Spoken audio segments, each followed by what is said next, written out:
Yes, hello mga sir, mga boss. Meron akong stone map na papakita sa inyo.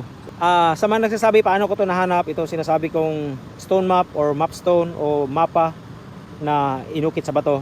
So simple lang. Madali mo na siyang hanapin. Hanapin mo yung pinaka sa tingin mo legit at nakakabighaning marka. Yun. Ngayon sa mga hindi pa rin nakapamulat din para sa mga decoding, remapping. Ito siya mga boss. Ito na. Una explain ko sa inyo ito, naka-emboss, di ba? At saka kung titingnan mo, flat. May konting pagka-rolling lang. So flat, at least flat talaga kung titingnan mo, hindi siya kagaya dito titingnan na nakatagilid. Ito, naka-flat. At may mga dot na kakaiba dito at saka dito, parang ayan, makapasok yung hintuturo natin. Ayan. Ayan siya mga boss. Tapos may linya din dito na kaunti lang. Dot, emboss at saka dito. Ngayon, saan to siya mahanap? Simple lang. Hanapin mo lang dito sa parte, sa paligid niya ang patag na lupa. So kagaya nito, ilog to. At saka makikita mo, kasama na tong ilog na to is makikita natin yung patag. Papunta dun sa kabilang lupa. 50 to 60% na yung tinuturo nating patag na lupa is ito siya ang tinutukoy. Itong bato, ang tinutukoy niya ay yung area na yon. Yung area na yon ang ibig sabihin para sa akin is landmark at inukit dito para sa bato. Ito, kita niyo tong shape dito, yung parang inukit na kanal, parang sinilsil. Ayan, dito. At dito. At ito pa. Ibig sabihin nito mga sir, pwede siyang ilog ang binabase dito, ilog. Gilid ito ng lupa. At ito rin is pwede siyang ilog or sapa. Ngayon, ito natin ibabase. To compass. Kung tignan mo yung gilid dito sa linya na to, direkta linya, may kurba naman. Kailan direkta dito, ibase mo lang yung compass. Tingnan mo dito mga sir idol. Ayan siya mga boss, 360 degree. Ayan ha. Yan, 360 degree. Ngayon dito sa kabila, ito. Didikitan din natin ang compass para malaman niyo na accurate. Dito, tingnan niyo lang yung linya dito. Ayan. Tingnan mo yung compass natin. I-free wheel natin yung compass para hindi kayo magduda, di ba? Ayan. Tapos kailangan i-balance. Ayan, tingnan niyo yung linya sa gilid. Tapos yung compass, ayan, accurate. 90 degrees east, west. Ngayon, paano ito siya mahanap? At itong mga prospect na deposito na to, mabilis lang. Dahil sa patag na area yung pinagbabasihan natin, di dito sa kalapit natin, kundi doon sa kabilang lupa. Sa lupa na yan, mahanap ang tatlong precious dot dito, kakaibang dot dito, mahanap natin. Tatlo lang.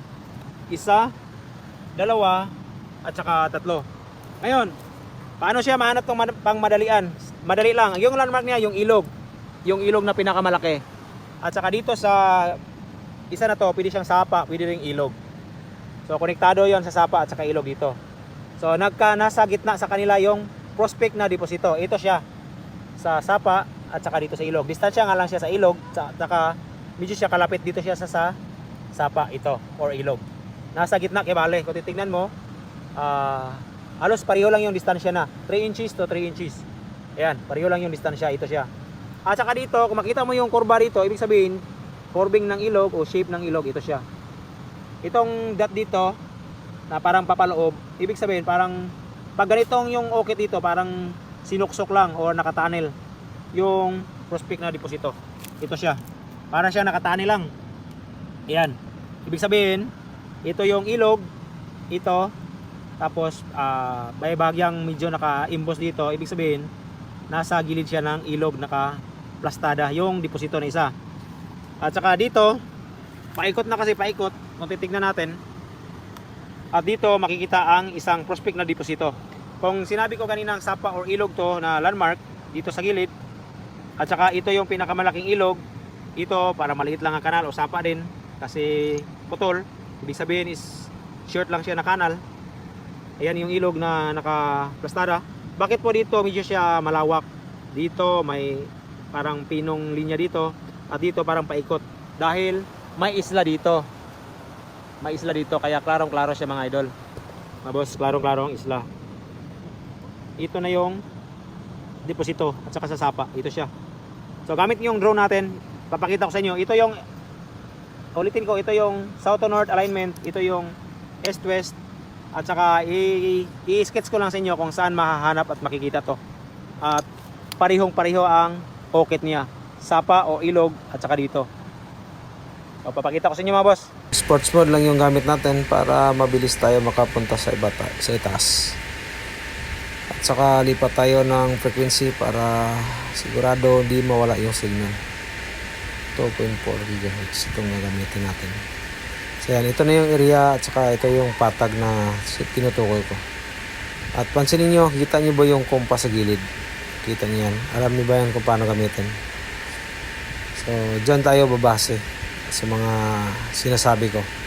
So una, punta tayo doon sa tinutukoy kong sapa o kanal. Punta tayo. Kung naintindihan niyo yung unang paliwanag ko sa inyo, so dito tayo pupunta. At saka sa ilog, kung napansin niyo, nakita niyo ba paikot, di ba?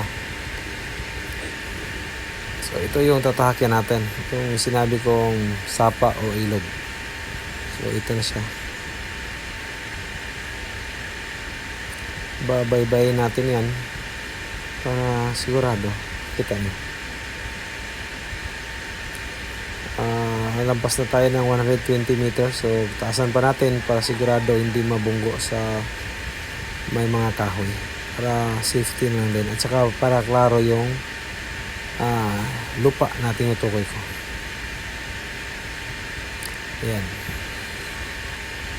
Yan yung nakasanga. So kita niyo po ba yan? Yan po yung sinasabi ko na parte ng area, lupa na yan siya mga idol. Yan yung tubig na papasok sa gilid ng bundok, siya nakadikit. Ayan. So kita niyo yung compass, align siya sa south to north. Kita niyo dito, ayan o, yung may arrow, south to north alignment. So di ba klaro no? So ayan siya mga boss. Yung unang comparison natin sa bato, sabi ko kanina south to north at saka to actual, ito na south to north, align siya yung travel. Kung ikot tayo is talagang nakaharap yan sa north, yung sinasabi natin sapa. At saka punta tayo dito sa baba para makita nyo yung dulo ng sapa na yan. At saka mayroon ding tubig yan galing sa ilalim ng bundok, kaya ginawang resort dito. Ito siya, kaya nag-blue yung tubig dito, kulay blue. Dati may nagte-treasure hunting dito, kaya nagawan to ng resort, pero hindi naman nakunan. May pira lang yung pinansya dito, kaya para makabawi sa gastos, ginawa na lang ng resort para mabawi nila yung gastos na. Ayan. Prospect na deposito dito tatlo ng triangulo.